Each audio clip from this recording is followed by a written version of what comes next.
Shalom, shalom. Israel's brothers, Allah coming back at you with another cold cut. I'd like to give our praises to Yahweh by Shem Yahushua. I'd like to give double honors to the men out there that's helped building up this temple, right? In honesty and sincerity, out there pushing the work, doing the work of the Lord as servants of the Most High, right? The mighty sisters out there raising up their children in the households, being submissive and representing their husbands. Shalom, shalom. And you mighty children abiding in your parents' households, keep the commandments as well. Shalom to you brothers and sisters out there as well, right?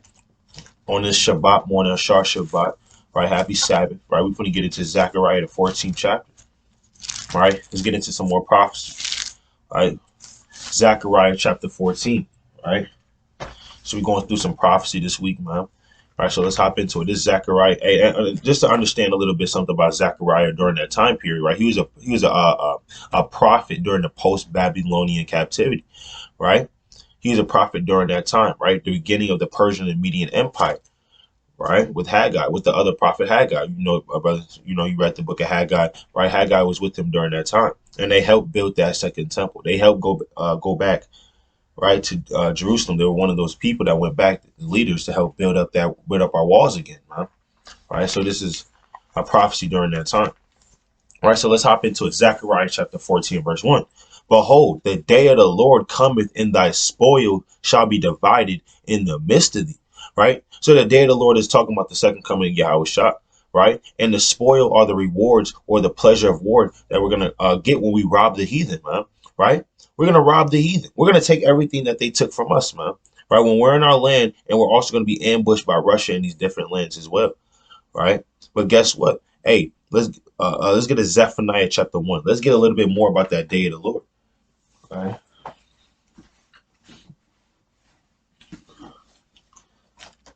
Right? Let's go to Zephaniah chapter 1.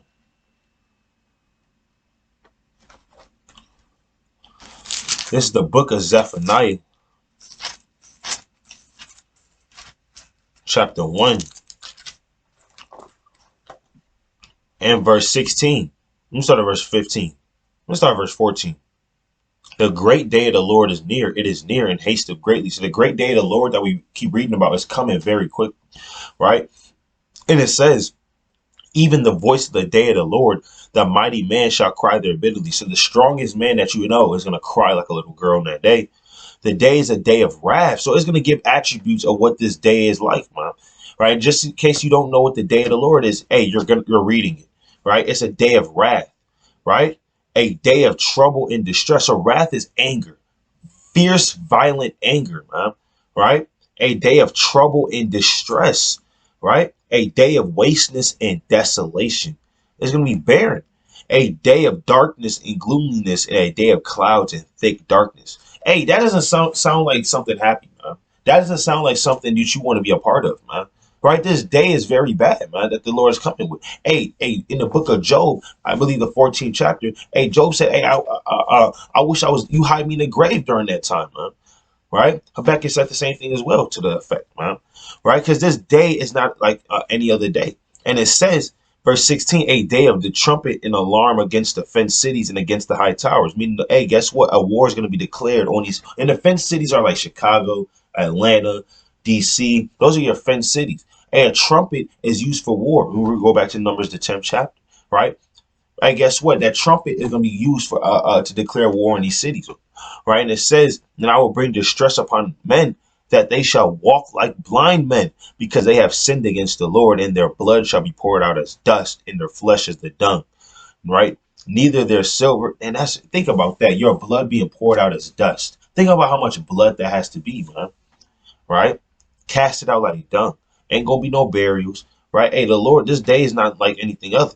Verse 18, neither their silver nor their gold shall be able to deliver them in the day of the Lord's wrath, right? And those brothers and sisters that like to flaunt with their money, right, and think money can save them, it ain't gonna save you from this day, right? This is the day that we read about in Zechariah chapter 14, right? And it says, but the whole land shall be devoured by the fire of his jealousy, for he shall make even a speedy riddance of all them that are in the land. And the Lord said he's gonna make a speedy riddance of all them that's in the land. So we just read about what this day is like, right? Just to give you some context and background, right? Let's go to Ezekiel chapter 39 and verse 10. right? Because the Lord said in that day, hey, guess what? The spoil is going to be divided in the midst of. Hey, we're going to be dividing the spoil, man. Right? We're going to be dividing the gold. We're going to be dividing all of the damn spoils of war, man. Right? Let's go to the book of Ezekiel 39 and 10. Because everybody they took our thing. Hey, guess what? We gotta get it back. This is Ezekiel chapter 39. And that's what happens in war. Whoever wins the war gets the spoil, man. Right? Whoever wins the competition gets the reward. Hey, guess what? This is a reward. Hey, guess what? We're gonna get our reward back, man. Because they took it from us, and we're gonna get it back rightfully. Ezekiel 39 and 10. So that they take no wood out of the field, neither cut down any out of the forest. For they shall burn the weapons with fire, and they shall spoil those that spoiled them. Right? Because during after World War III, we got to destroy that. We got to kind of clean up everything. We got to burn the weapons. Right? You can't have all those things during the kingdom of heavens being built up. But guess what? What also are we going to be doing? And it says, and spoiled those that spoiled them, and rob those that robbed them, saith the Lord God. The Lord is into robbing, man, right? On a righteous level. We robbing those that robbed us. We just taking what was already ours, man. Right? Let's go to the book of Sirach, chapter 10. All right. Let's go to the book of Sirach, chapter 10. Stop it. Bear with me.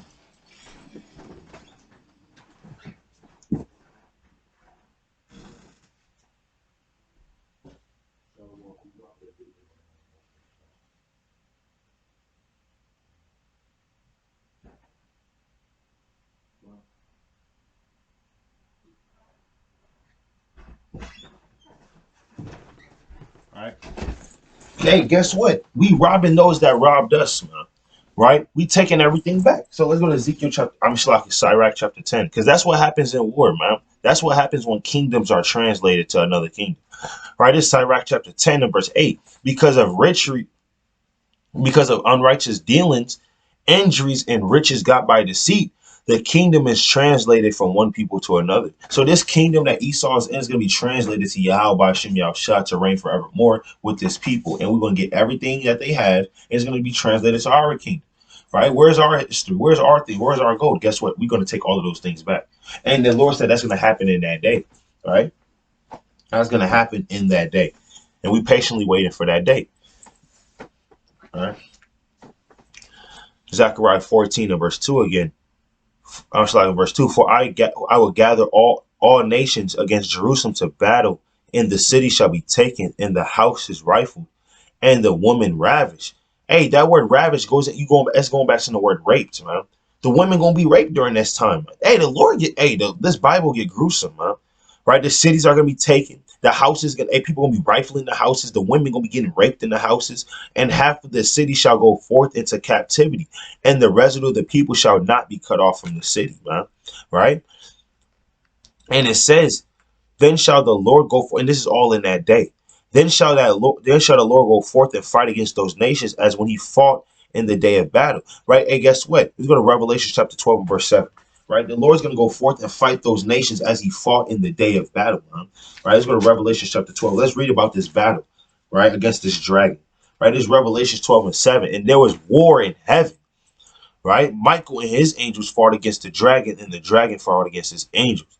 Right? This is that battle that we reading about, man. Right? The Lord coming into Egypt on a swift cloud. Right? You can read, we're gonna get 2nd Ezra 13 on down.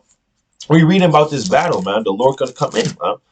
Right? And it says, and Michael and his archangels fought against the dragon, and the dragon fought against his angel and prevailed not, neither was their place found any more in heaven. And the great dragon was cast out, that old serpent called the devil and Satan, which deceiveth the whole world. And he was cast into the earth, and his angels were cast out with him. So that's that battle. That's that great battle. Hey, guess what? That the Lord is going to come back and fight and win, man. Right? Against these damn nations, man. Right? Let's get another precept.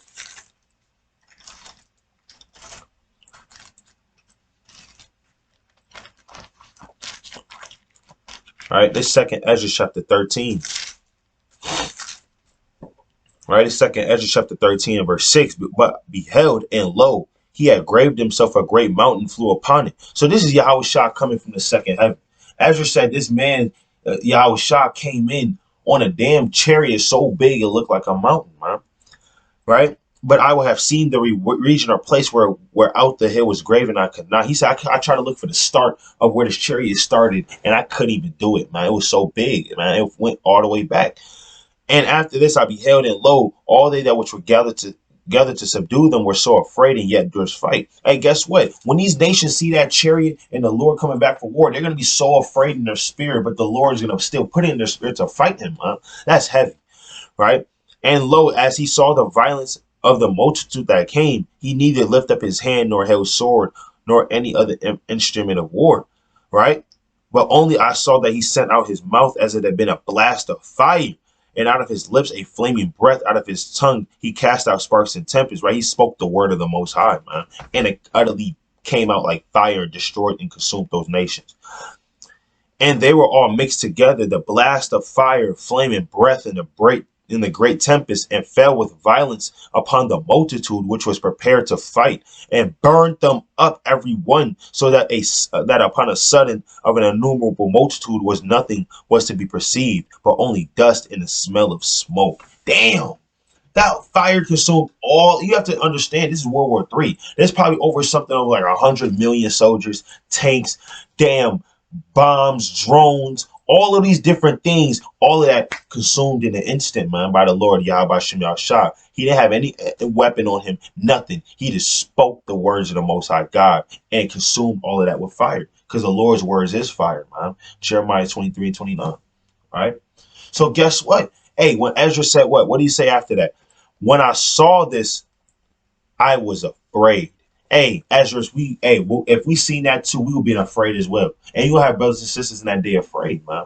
Right? Because guess what? That's the Lord coming back in that day of battle to fight against those nations on our behalf, man. Right? Let's continue on Revelation chapter 14 and verse 3. Then shall the Lord go forth and fight against those nations as he fought in the day of battle. Right? And it says, and his feet shall stand in the day upon the mountain Olives, which is before Jerusalem on the east. In the mount of Olives shall cleave in the midst thereof toward the east and toward the west. And there shall be a very great valley. And the half of the mountain shall be removed toward the north, and half of it toward the south. Right? In the mountain Olives, that's a real place. That's a real place in Jerusalem, in Israel. Right? That's the Lord is literally going to stand upon the Mount of Olives. Right? Verse 7, and he always used to go up there and pray, man, up in the mountains, man. Right? When you read the accounts, right? But the Lord is really going to do that. That's a real place. Verse 5, and you shall flee to the valley of the mountains, for the valley of the mountains shall reach unto Azal. Yea, you shall flee as you have fled from the earthquake in the days of Uzziah the king of Judah, and the Lord my God shall come, and all the saints with thee. Right? If you want to read about the great earthquake that happened in the days of Uzziah the king of Judah, just go to the prophet Amos. Right? Let me look at that real quick. All right, Amos, right?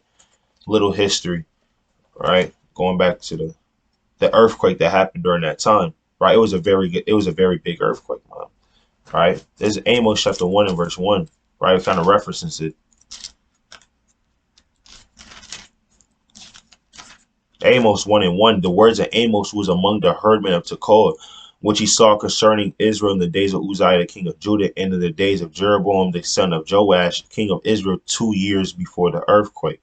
Right, so there was a big earthquake that happened during that time, right, during the time of the prophet Amos. All right, and the Lord is again referencing this earthquake. Hey, when is going to be like again, right?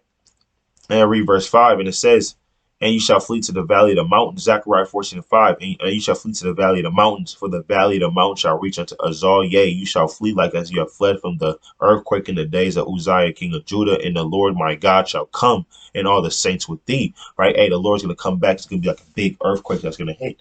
Right? Hey, in Revelations, it says the 10th part of the city fell. Right? Verse 7. And it says, but it shall, verse 6, and it shall come to pass in that day that the light shall not be clear nor dark, but it shall be one day which shall be known unto the Lord, not day nor night, but it shall come to pass at evening time it shall be light. Right? Light meaning hope, truth, and righteousness, man. Right? All of that is going to come. Hey, guess what? It's spiritually dark right now. We don't have that light right now. Right? It's spiritually dark. Right? We're in darkness. We're in a nighttime stage. Right? But it's soon approaching noonday. Right? It's approaching that morning time. Right? Where we're going to see that light. Where we're going to see that righteousness, man. Right? Let me go to get one precept. I'm going to Job chapter 10. right? Just to show you that we are in darkness right now, but we're approaching that day. We're approaching the daytime spiritually, right? Right. This is Job chapter 10 and verse 21. Before I go, before I go whence I shall not return, even to the land of darkness and the shadow of death, a land of darkness as darkness itself, in the shadow of death, without any order, and where the light is as darkness. And that's this place, America, right? But the point is, hey, we're in darkness right now. Spiritually, it's spiritually dark, right? And the light is as darkness here. All right, so let's go back. All right, right, and that's always light. Darkness always becomes before light, right? Esau came before Jacob. And guess what? You got this damn wicked kingdom before everlasting righteousness is set up, right? And we're approaching that, right? And this is Zechariah 14:8. And it shall be in that day that living water shall go out from Jerusalem, half of them toward the former sea, and half of them toward the hinder sea. In summer and in winter shall it be. Guess what? Because, hey, Yasha Allah, right? Jerusalem, Israel, we're going to be spreading out the living waters all year round to these different nations, man. Right? We're going to be giving out the law, statutes, commandments going to come from us, and we're going to be giving it to the different nations all year round. Right? Let's go to the book of Isaiah 17 and verse 12. Right? Just to show that these nations are the waters.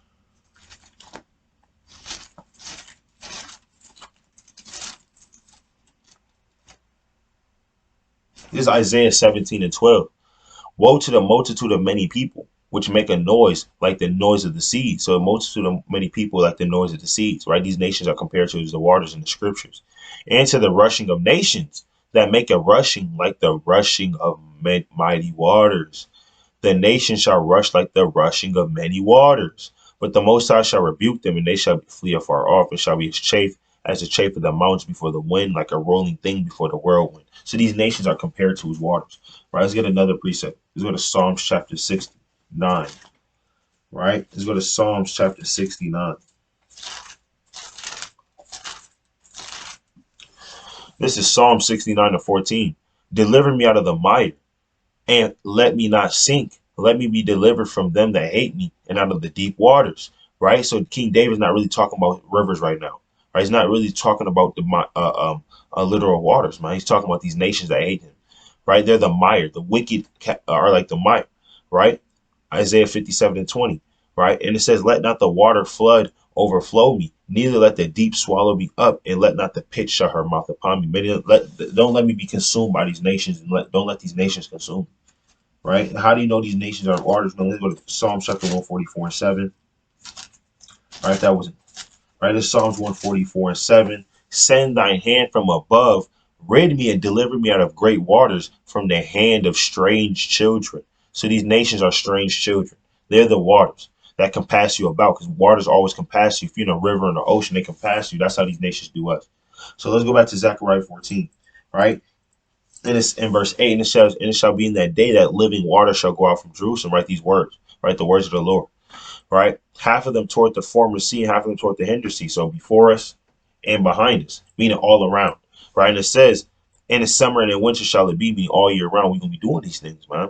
Verse 9, and the Lord shall be king over all the earth. In that day shall there be one Lord, and his name one, right? This is what Isaiah 17 and 7. In that day, everybody's going to know the Lord. Everybody's going to know the name of the Lord. It's not going to be a secret, right? It's going to be declared throughout all the earth. Right? It's Isaiah 17 and 7. At that day, right? So this is the same day that we talk about. At that day, right? The day that we've been reading about is Zechariah 14, right? At that day, right? And it says, shall a man look to his maker, and his eyes shall have respect to the Holy One of Israel. So his eyes are going to have respect to the Holy One of Israel. They're not going to not know the name of the Lord. And that day, everybody's going to know the name of the Lord. Everybody's going to have respect unto our Creator. Right? And it says, Zechariah 14 and 10, and all the land shall be returned as plain from Gibeah to Ramon, south of Jerusalem, and it shall be lifted up and inhabited in her place, from Benjamin's gate unto the place of the first gate, unto the corner gate, and from the tower Hananel to the king's wine presses.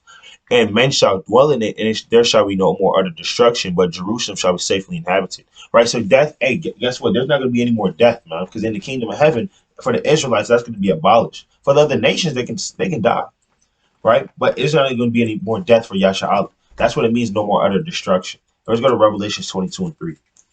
All right. This is Revelation chapter 22 and verse 3. And there shall be no more curse, but the throne of the Most High and the Lamb shall be in it, and his servants shall serve him. So there's not going to be no more curse, or there's not going to be no more death for Israel. Right? Let's go to 2 Timothy.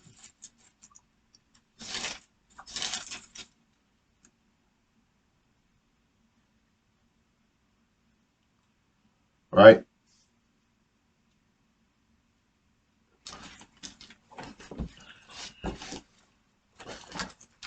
Second Timothy chapter 1. Right? 2 Timothy chapter 1. And let's start at verse 10. All right, this is 2 Timothy chapter 1 and verse 10. And it says, but is now made manifest by the appearing of our Lord and Savior, Yahushua Mashiach, who have abolished death and have brought life and immortality to light through the gospel. So Yahushua Mashiach is going to abolish death, man. That day is not going to be any more death for him or his brethren, man. Right? Let's go to 1 Corinthians 15. All right. You got to get that. 1 Corinthians chapter 15.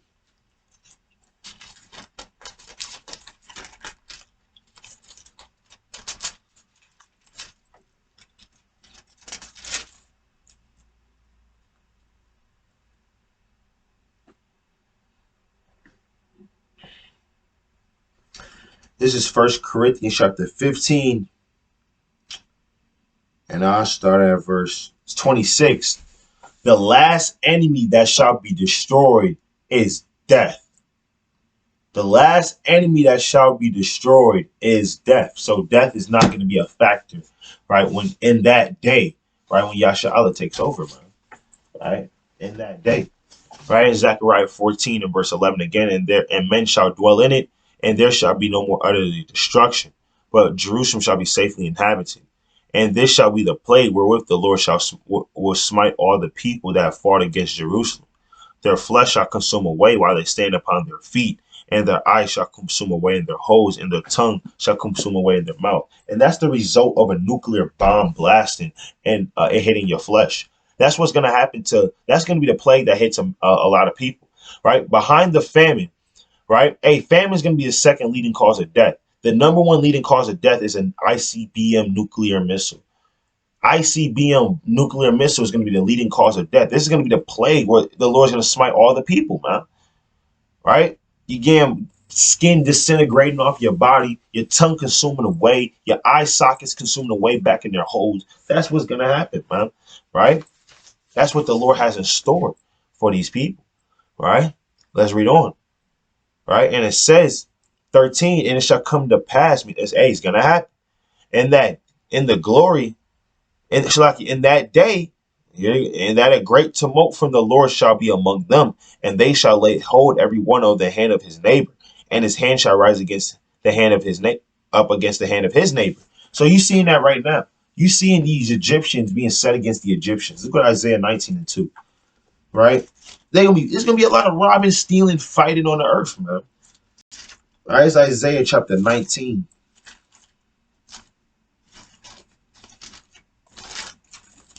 All right. And verse 2. And I will set the Egyptian against the Egyptians, and they shall fight everyone against his brother, and everyone against his neighbor, city against city, and kingdom against kingdom. Because there's going to be an eternal civil war. There's going to be a civil war while World War III is going on. You're going to have a war in America while there's a war outside of America, man. Right? You're going to have people, fighting against their neighbors, man. Right? You're going to have people taking up arms and guns against, their own loved ones. Right? The Lord's coming back to set variance against the household. Right? It's going to be crazy. Right? The Lord said let's go to 2nd Ezra 15.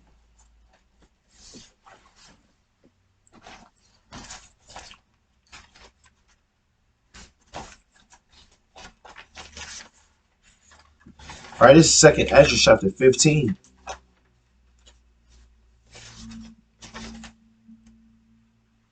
Verse 15, for the sword and their destruction draweth nigh. I mean, the sword and destruction is coming close, right? And one people shall stand up to fight against another, and swords in their hands. So one people is going to fight against another people with swords in their hands, man.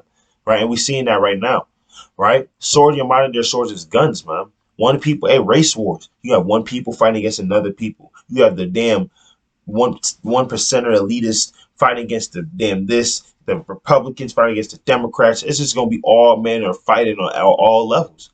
Verse 16, for there shall be sedition among men. There's going to be a separation and invading one another. They shall not regard their princes, their kings, nor princes. In the course of their action shall stand in their power. I mean, people going to be doing what the hell they want to do, right? That's it. People going to do what the hell they want to do. And nobody's going to tell them different, right? But, hey, we know that the Lord said, guess what?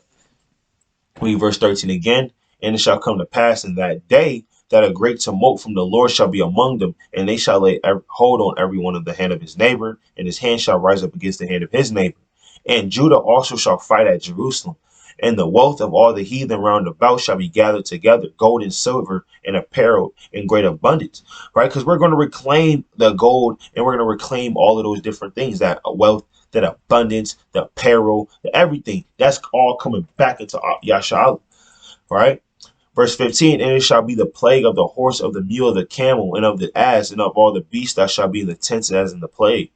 And it shall come to pass that everyone that is left of all the nations which come against Jerusalem, everyone that's left, because a lot of these nations are going to die, man. But if you spare, if you get to make it right after that, right, guess what? They shall go up from year to year to worship the King, the Lord of hosts, and to keep the Feast of Tabernacles, right? Because they're going to be keeping our ways. They're going to be keeping our customs. We read that in verse 8, right? These law, statutes, commandments are going to be poured out to these different nations, and they're going to have to keep our ways, man. All right? Let's get a precept. Let's go to Zechariah 8 and 20.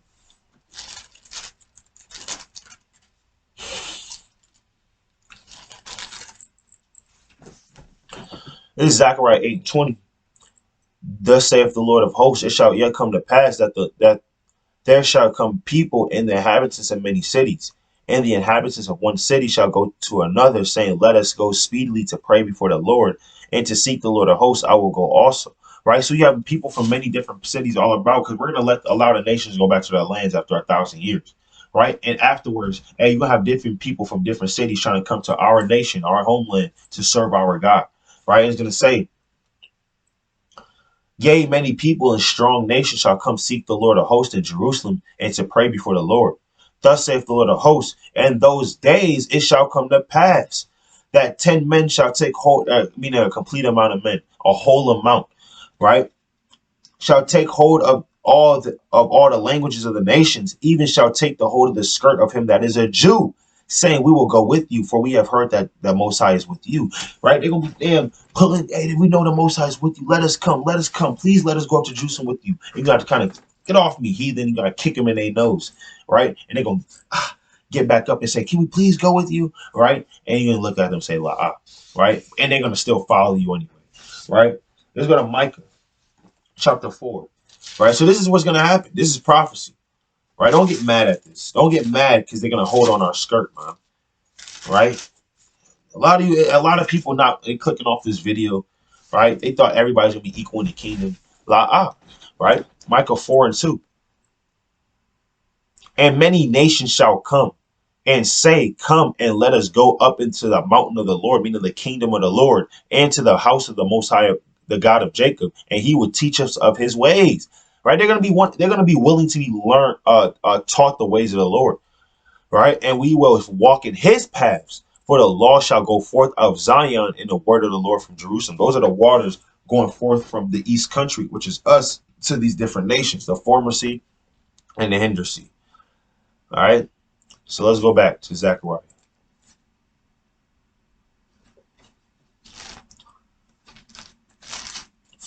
Zechariah 14 and 17. Right. So they're going to be keeping the Feast of Tabernacles. Right. And it shall be that whoso will not come up of all the families of the earth unto Jerusalem to worship the King of the Lord of hosts, even upon them there shall be no rain. So the Lord said, if you don't come to worship him and his people and keep the Feast of Tabernacles, the Lord's going to send death. The Lord's going to send famine. in the kingdom. Hey, this is in the kingdom of heaven. All right. But we just read that the death was abolished. Hold on. That's for the Israelites, though, man. These other nations are, how is the Most High for everybody in the kingdom of heaven? The Lord is going to send a famine if you don't worship him and his chosen people. How does that work? Let's go to Psalms chapter 68 and verse 6. All right. This is Psalms chapter 68 and verse 6. The Most High setteth the solitary in families. He bringeth out those which are bound with chains, but the rebellious dwell in a dry land. So if you rebel against serving the Lord and his people in the kingdom of heaven, you're going to dwell in a dry land. You're not going to have any rain. It's going to be a famine. You're not going to have any food, and you're going to be left out there, and you're going to cry unto Yahweh B'Shem Yashah, but he will not hear you, all right, if you are a different nation. All right. That's it.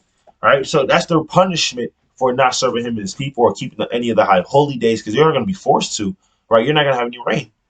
All right. And it's going to say, verse 18, and if the family of Egypt go not up and come not that have no rain, there shall be the plague wherewith the Lord will smite the heathen that come not up to the feast of tabernacles, right? For our enemies only. Right, this shall be the punishment of Egypt and the punishment of all the nations that shall come not up to the feast of tabernacles. In that day there shall be upon the bells of the horse. And your Christian pastor will never read this to you, right? It's just not happening, right? In the kingdom of heaven, there's going to be punishments and death, right? And it says, verse 20, in that day there shall be upon the bells of the horns holiness unto the Lord, and the pots in the Lord's house shall be like the bowls before the altar. Right, and the altar is in the tabernacle, meaning it's going to be holy. Right, everything's going to be holy. Yet every pot in Jerusalem and in Judah shall be holiness unto the Lord of hosts, and all that sacrifice shall come and take of them and see therein. And in that day there shall be no more in the Canaanite in the Lord of the hosts. Right, in that day there ain't gonna be no more Canaanites, man, in the house of the Lord of hosts, man. It's just gonna be it's just gonna be Yasha Allah in that land, man. We're not gonna have any Canaanites dwelling among us anymore, man. All right, that's not gonna happen like in the days of old. That's not gonna happen. Right, all that whole land is gonna be for Yasha Allah. All right. But that was Zechariah, the 14th chapter breakdown. Lord willing, you was edified. I'd like to give all praises to Yahweh Ba'Shem Yahushua. He's Zahaba Allah from WFI Chicago. Right now, I'd like to give a mighty strong shalom.